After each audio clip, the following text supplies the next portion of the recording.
Hello, my loving children. Welcome to English Champ YouTube channel.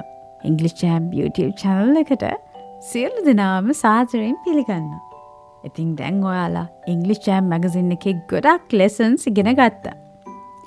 So today we are going to do lesson number 10.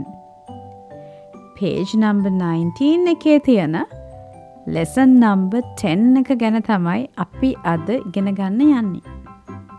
Monthly holidays. ඉතින් teacher ඔයාලට හැම මාසෙම තියෙන පොයවල් නිවාඩු ගැන කියලා දෙනවා. ඉතින් ඒකෙන් ඔයාලට ගොඩක් ලොකු දැනුමක් ලබා ගන්න පුළුවන් පුංචි කාලේ ඉඳලම. So today we are going to talk about the importance of Navam Poya Day. The importance of Navam Poya Day. නවම් පෝය දිනේ ඇති වැදගත්කම ගැන දැනගන්න තමයි දැන් ඔයාලා මේ ලෑස්ති වෙලා ඉන්නේ. ඉතින් මේ නවම් පෝය බෞද්ධ ජනතාවට ගොඩක් විශේෂයි. නවම් පෝය is a special day for Buddhists. ඒ ඇයි කියලා දන්නවද?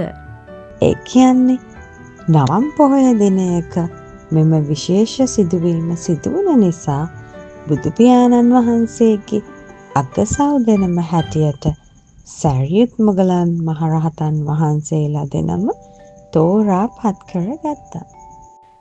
Two of Buddha's main disciples.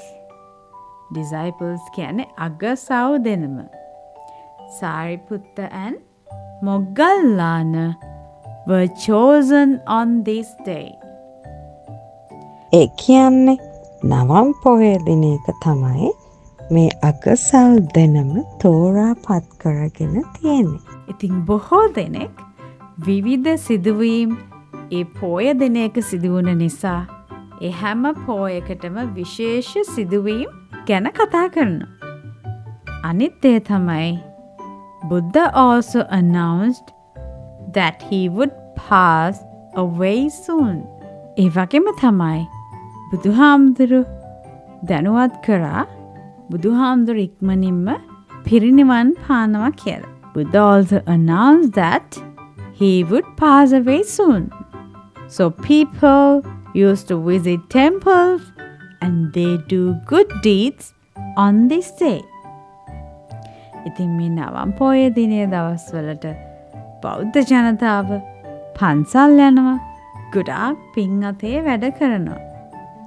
ඉතින් නවම් පෝය දිනේ තියෙන විශේෂත්වය තමයි two chief disciples called Sariputta and Moggallana were chosen on this day. ඒ කියන්නේ මේ නවම් පුර පොහොය දිනයක තමයි මෙම විශේෂ සිදුවීම සිදුවන. ඉතින් දැන් අපේ මේ චුටි දුවල පුතාලා දන්නවා නවම් පෝය දිනේ තියෙන විශේෂත්වය. ඉතින් පොඩි කාලේ ඉඳලා මේ හැම පෝයකම තියෙන විශේෂත්වයල් දැනන් ඉන්න එක ගොඩාක් හොඳයි. ඉතින් ඔයාලට පුළුවන් යාළුවන්ටත් මේ දැනගත්ත දේවල් කියලා දෙන්න. ඉතින් ඔයාලත් පෝය දවස්වලට පන්සල් ගිහිල්ලා ගොඩාක් පින් දහම් වැඩ කරන්න ඕනේ. දෙමව්පියන්ට කීකරු වෙන්න ඕනේ. ඒ වගේම හොඳට ඉගෙන ගන්නත් ඕනේ. ඉතින් ඔයාලට මේ පාඩමෙන් නවම් පෝය දිනේ තියෙන වැදගත්කම තමයි කියලා දුන්නේ. අපි ඊළඟට බලමු මොන නිවාඩුවක් ගැනද ඔයාලා දැනගන්න යන්නේ කියලා. Stay tuned.